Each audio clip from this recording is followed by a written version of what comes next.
Selamat pagi semuanya, selamat hari Minggu, dan selamat Paskah. Ya, saya senang sekali bisa share firman Tuhan di ibadah Oikos masing-masing hari ini. Nah, saudara, hari ini adalah hari Paskah. Kita merayakan hari kebangkitan Tuhan Yesus. Kita merayakan kuasa Tuhan yang dahsyat, yang tidak terbatas, bahkan kuasa maut pun tidak dapat membatasi atau menguasainya. Dan saudara, kuasa kebangkitan itulah yang bekerja di dalam diri kita. Sehingga kita bisa expect bahwa selalu dalam hidup kita, kita dapat berkemenangan atas apapun juga. Nah, saudara, hari ini saya ingin bahas tentang freedom. Saya kasih judulnya Walking Through the Door to Freedom.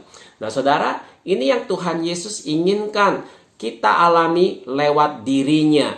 Saudara, inilah ayatnya di Yohanes 10 ayat 9. Yohanes 10 ayat 9, saya coba bawakan ini dengan cepat pada saudara hari ini. Saudara tangkap baik-baik. Nah, saudara, Yohanes 10 ayat 9. Firman Tuhan berkata, I am the door, I am the door. If anyone enter by me, he will be saved and will go in and out and find pasture. Saudara, Tuhan Yesus menyatakan offer dirinya itu sebagai pintu untuk semua orang yang mau masuk melalui pintu tersebut, sehingga akhirnya orang-orang yang mau itu dapat mengalami hidupnya diselamatkan, dimerdekakan dari segala apapun yang memenjarakan hidupnya. Dan kemudian orang tersebut gak hanya dimerdekakan, namun will go in and out dan menemukan adanya padang rumput, saudaraku. Ini persis seperti yang ada di Mazmur 23. Yang akhirnya, saudara, padang rumput itu melambangkan kehidupan yang puas, kehidupan yang mengalami ketenangan dan kelegaan, saudaraku. Nah, saudara, hari ini, dalam keadaan hari ini, benar-benar hari ini, saudara, ada dua hal yang sering kali yang berkendala. Ya, oke, ada dua hal yang berkendala di dalam hidup kita, yaitu fear dan yang kedua loneliness. Karena itu, saudara, saya kasih judul ini dan ingin deal dengan dua hal ini. Ya, yang pertama, Tuhan merindukan kita untuk mengalami freedom di dalam area fear ini. Jadi yang pertama, saya kasih poin yang pertama, freedom from the prison of fear. Kita ingin ketakutan gak menguasai kita hari-hari ini. Kita udah belajar untuk dikuatkan oleh firman Tuhan. Kita udah belajar untuk dikuatkan lewat lagu-lagu pujian, lewat saudara seiman kita. Kita udah belajar untuk dikuatkan untuk tidak menjadi takut. Namun temptation untuk takut itu hari-hari ini tuh memang banyak, saudaraku. Saya sendiri bisa menjadi takut, ya, karena berita-berita yang tidak henti-hentinya tentang keburukan dari virus ini. Padahal kita udah tahu virus ini buruk. Namun beritanya tuh gak berhenti-berhenti, saudaraku. Yang paling latest beritanya konyol banget. Yaitu bilangnya begini, ya, coronavirus linger in air longer than previous thought. Kata saintis. Selalu pakai kata dokter, kata saintis, saudara. Bikin kita makin merasa khawatir, panik. Lalu apalagi, saudaraku, berita yang terakhir. Virus corona itu bisa nempel di sepatu. Sampai ada gambarnya, saudaraku, ilustrasi gambar tentang berita ini. Ya, kalau misalnya masuk dari luar ke rumah, sepatu harus diinspektan, ya, harus didisinfektan dulu, harus dicuci dulu sebagainya. Emang sepatu mau kita taruh di muka, saudaraku? Ya, makanya aneh-aneh aja berita yang ada. Ya, pakai source-nya diklaim dari dokter ini, dokter itu, saintis ini. Hanya akan menambah kepanikan, hanya akan menambah ketakutan. Sehingga akhirnya kita menjadi gentar, saudara. Nah, saya bukannya ignorance. Namun saya merasa sudah cukup kita tahu virus ini berbahaya. Dan semua dari kita udah tahu virus ini berbahaya. Makanya kita hidup juga mengikuti apa yang pemerintah aturkan untuk kita ikutin, saudaraku. Mulai dari social distancing, kita cuci tangan sering banget, saudara. Ya, hand sanitizer sering banget. Namun, saudara, berita-berita yang tambahan ini, saudaraku, itu benar-benar kita nggak perlu terima. Kita nggak perlu dengar. Kita udah tahu kok. Ya, virus ini udah buruk ya buruk saudara. Karena itu kita harus belajar untuk bisa menjaga supaya diri kita tidak lagi menjadi takut. Nah, Tuhan Yesus akan menolong kita lewat firman-Nya saudaraku. Dia ingin mengajar kita sikap yang kita perlu miliki supaya kita nggak terjebak atau kita nggak menjadi dipenjarakan oleh ketakutan. Raja Daud adalah pribadi yang kita akan teladani dalam hal ini. Di Mazmur 56 ayat 3 sampai 4. Mazmur 36 ayat 3 sampai 4. Ada dua translation yang saya masukkan sebab lewat dua translation ini saya akan satukan statementnya. Ayat 3. Mazmur 56 ayat 3 dan 4. Ayat 3. But when I'm afraid, I will put my trust in you. I praise God for what He has promised. Lalu di NIV, when I'm afraid, I put my trust in you. Sama. In God, whose word I praise. Inilah yang Raja Daud lakukan ketika dia takut, saudara. Dia mendorong dirinya untuk semakin percaya kepada Tuhan, percaya kepada perkataan Tuhan, percaya kepada janji-janji Tuhan yang ada di dalam firman-Nya. Nah, ini adalah cara untuk kita deal dengan fear.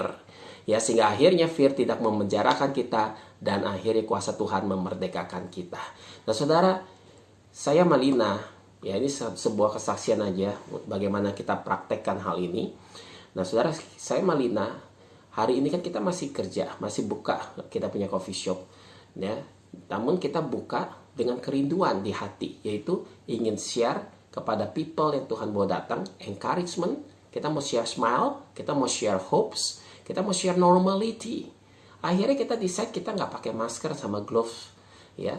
Sebab bagaimana kita bisa share smile kalau kita pakai masker? Gimana kita bisa share hopes and normality kalau kita pakai masker dan glove? Orang masuk udah rasanya nggak ada normality, saudaraku. Namun nggak gampang, saudara. Kita takut juga, ya. Namun saya nggak mau ketakutan itu memenjarakan saya untuk melakukan kerinduan hati saya. Saya nggak mau. Saya ingin saya tetap dengan bebas dapat melakukan kerinduan hati, sebab saya percaya kerinduan hati yang baik itu selalu lahirnya dari roh Tuhan yang ada di dalam hati kita. Karena itu ketika kerinduan hati itu dapat terlaksana, saya yakin betul maka kuasa Tuhan pun akan hadir semakin nyata di dalam hidup saya. Karena itu saya banyak berdoa, saya mohon pertolongan Tuhan. Saya lakukan yang sama seperti yang Raja Daud lakukan. Saya berdoa untuk semakin berpegang teguh pada janji firman Tuhan.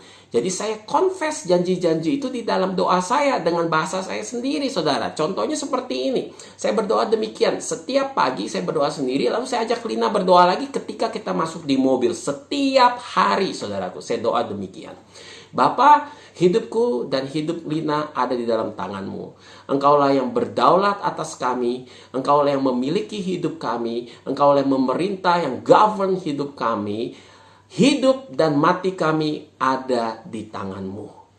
Kami percaya kalau kami hidup, itu Engkau yang kehendaki. Kalau kami mati, itu pun Engkau yang kehendaki. Kami percaya akan kuasa dan kedaulatan-Mu. Kami percaya yang menentukan hidup kami atau mati kami bukan hal yang lain, tapi hanya Engkau saja. Dan kami percaya akan perlindungan-Mu. Engkaulah yang berkata, Engkau selalu menyertai kami. Engkau yang selalu berkata bahwa setiap kami melakukan ketaatan kepadamu, maka Engkau ada di situ untuk membela kami. Engkau juga berkata bahwa kami nggak perlu takut, karena Engkau selalu ada bersama dengan kami. Perlindungan-Mu, ya dan amin. Dan kami percaya dan amin gak hanya bagi hidup kami, tapi juga bagi orang tua kami, bagi saudara-saudara kandung kami, dan juga bagi saudara seiman kami di gereja ini, Bapa. Kami yakin tangan-Mu gak akan gagal dalam menjaga dan melindungi serta menyelamatkan anak-anak-Mu. Aku percaya, Bapa, kami percaya, dan kami mohon pertolongan-Mu. Kuatkanlah iman kami berdua untuk selalu dapat bersandar kepadamu di dalam nama Tuhan Yesus. Nah saudara, itu doa yang selalu saya Malina doakan setiap pagi. Dan kita ngalamin, saya dan Lina ngalami setiap hari. Kita bisa melayani orang yang datang satu persatu saudara, benar-benar dengan penuh semangat, dengan penuh sukacita, sehingga tidak ada satupun orang yang kemudian menerima spirit yang negatif. Namun mereka bisa merasakan ada spirit yang membuat mereka sukacita, membuat mereka bahagia, dan mereka dapat merasakan ada yang beda, saudaraku. Ya, semakin hari semakin banyak Tuhan bawakan orang-orang untuk kita layani. Dan Tuhan benar-benar bekerja. Nah, saudara, ini ayat-ayat yang mendasari doa saya tadi. Saya share pada saudara, mulai dari 1 Samuel 2 ayat 6, ini doa dari Ibu Hana, mama dari Samuel, yang ketika dia mendapatkan Samuel, saudara, dia berjanji sama Tuhan menyerahkan Samuel kepada Tuhan.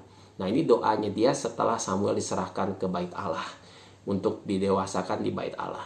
Doanya berkata demikian, salah satunya di ayat yang ke-6, 1 Samuel 2 ayat 6. The Lord give both death and life. Tuhan yang memberi hidup atau mati. Lalu Yesaya 41 ayat 10. Don't be afraid, kata Tuhan, for I am with you. Lalu Mazmur 119 ayat 94, I am yours. Ya, kata pemazmur, I am yours, God. Rescue me, for I have worked hard at obeying your commandments. Ya, dia berseru, minta Tuhan membantu, menolong dia. Karena dia sudah berusaha, bekerja keras untuk mentaati setiap perintah Tuhan. Nah, saudara, lalu di Yesaya 43 ayat 1. Kalau saudara ingat doa-doa saya tadi, ini ayat-ayatnya. Ya. Janganlah takut, sebab aku telah menebus engkau, kata Tuhan. Aku telah memanggil engkau dengan namamu. Engkau ini kepunyaanku. Apabila engkau menyeberang melalui air, aku akan menyertai engkau. Atau melalui sungai-sungai, engkau tidak akan dihanyutkan. Apabila engkau berjalan melalui api, engkau tidak akan dihanguskan, dan nyala api tidak akan membakar engkau. Nah, saudara, inilah dasar firman Tuhan dari doa-doa saya tadi. Jadi, saudara, firman Tuhan engkau dapatkan. Engkau cari janji-janji Tuhan yang dapat engkau doakan. Lalu doakanlah janji-janji itu dengan kata-katamu sendiri. Setiap hari, sesering mungkin. Dan rasakan sungguh kuasa kebangkitan Kristus bekerja memerdekakan kamu, hatimu, pikiranmu dari rasa takut. Sehingga akhirnya engkau dapat memperoleh keberanian ilahi untuk melakukan apa yang benar, apa yang Tuhan minta engkau lakukan di saat seperti hari ini. Amin. Haleluya. Dan yang kedua, saudaraku, yaitu freedom from the prison of loneliness. Ya, Tuhan juga adalah jalan atau pintu untuk kita mengalami freedom dari prison of loneliness. Nah, saya melihat ini juga problem yang kedua yang memenjarakan beberapa orang di masa hari ini, saudara. Karena di masa hari ini kita kehilangan kesempatan bertemu muka dengan orang-orang yang biasanya kita berinteraksi, ya. Dengan saudara seiman aja kita udah nggak bisa lagi ketemu untuk melayani bersama, oikos bareng, ya. Mungkin terus nginep-nginepan bareng, ya, masak bareng, outing bareng, bercanda bareng. Semuanya nggak bisa, saudara. Akhirnya ada emptiness yang kemudian dapat lead into loneliness kalau kita nggak deal langsung dengan masalah emptiness ini. Ya, karena itu, saudara, lewat firman Tuhan, ya, kita diberikan satu cara untuk deal dengan hal ini, yaitu kita dapat melihatnya di doa Tuhan Yesus, ya, doa Tuhan Yesus terakhir sebelum dia menyerahkan dirinya untuk ditangkap, saudara. Yaitu di Yohanes 17 ayat 20-21. Yohanes 17 ayat 20-21. Inilah doa Tuhan Yesus, dan inilah solusi untuk supaya akhirnya kita dapat deal dengan emptiness. Akibat kita nggak bisa bertemu langsung, nggak bisa berinteraksi langsung dengan orang-orang yang tadinya ada berinteraksi dengan kita di hidup kita, ya, sehingga kita akhirnya tidak masuk ke dalam jebakan loneliness. Ini caranya, saudaraku.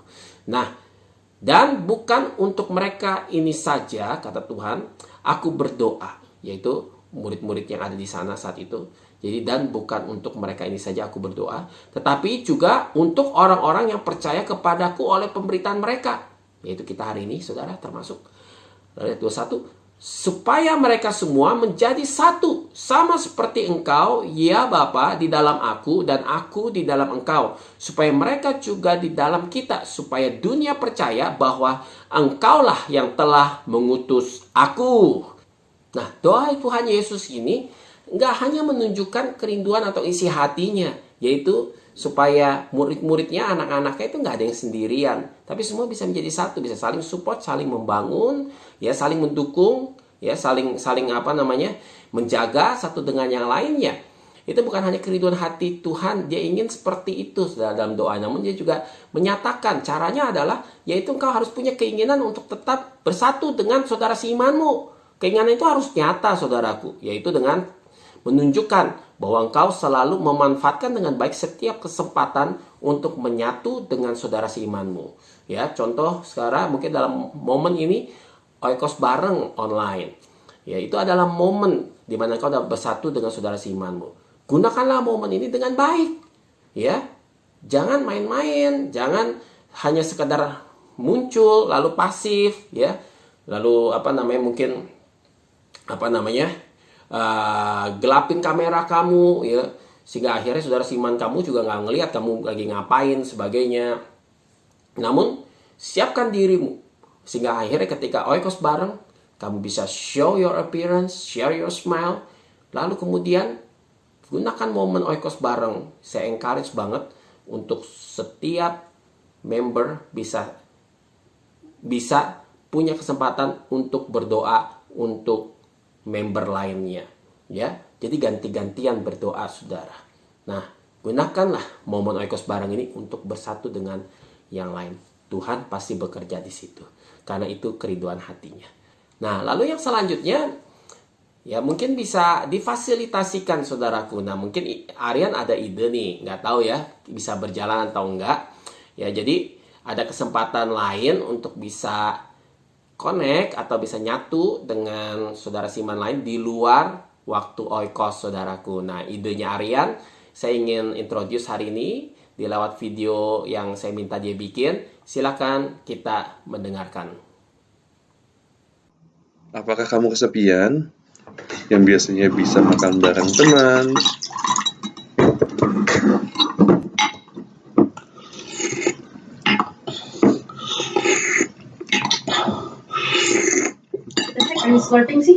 yang biasanya bisa belajar bareng teman, yang bisa keluar rumah setiap saat, sekarang udah nggak bisa lagi. Mari kita bersama-sama. Kenapa nggak kita sebagai satu gereja belajar bareng, makan bareng, dan hangout bareng secara virtual dengan teknologi? Untuk detailnya, tinggal follow up channel masing-masing ya. Dadah! Nah, saudara, ya, kalau saudara tertarik, ya, saya mau langsung coba ya untuk diaktifkan ide Aryan ini.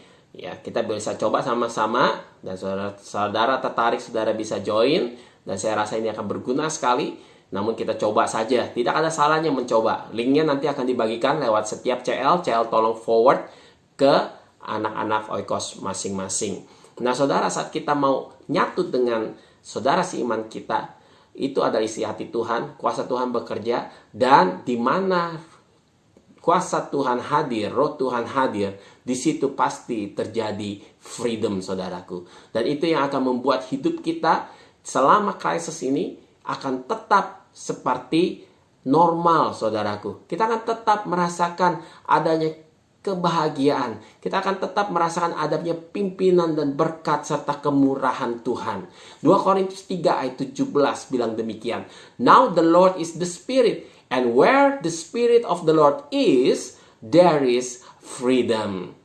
Ya, saudara, hari ini saya sudah share pada saudara ada 2 hal ya yang akan membuat kuasa kebangkitan Kristus bekerja dalam diri kita.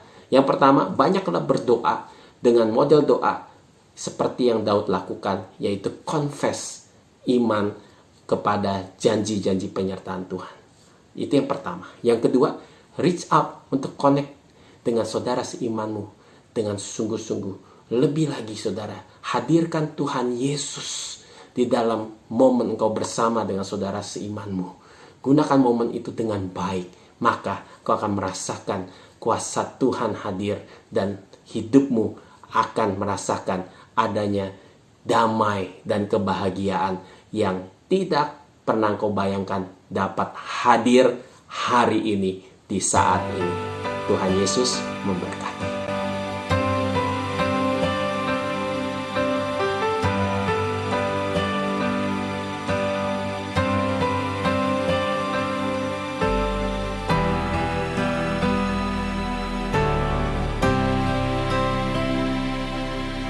Besar mulia kasih-Mu,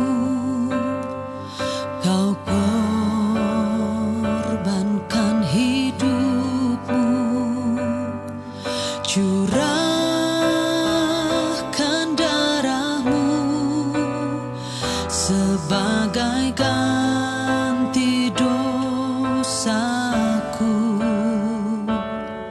Kau berikan harapan di dalam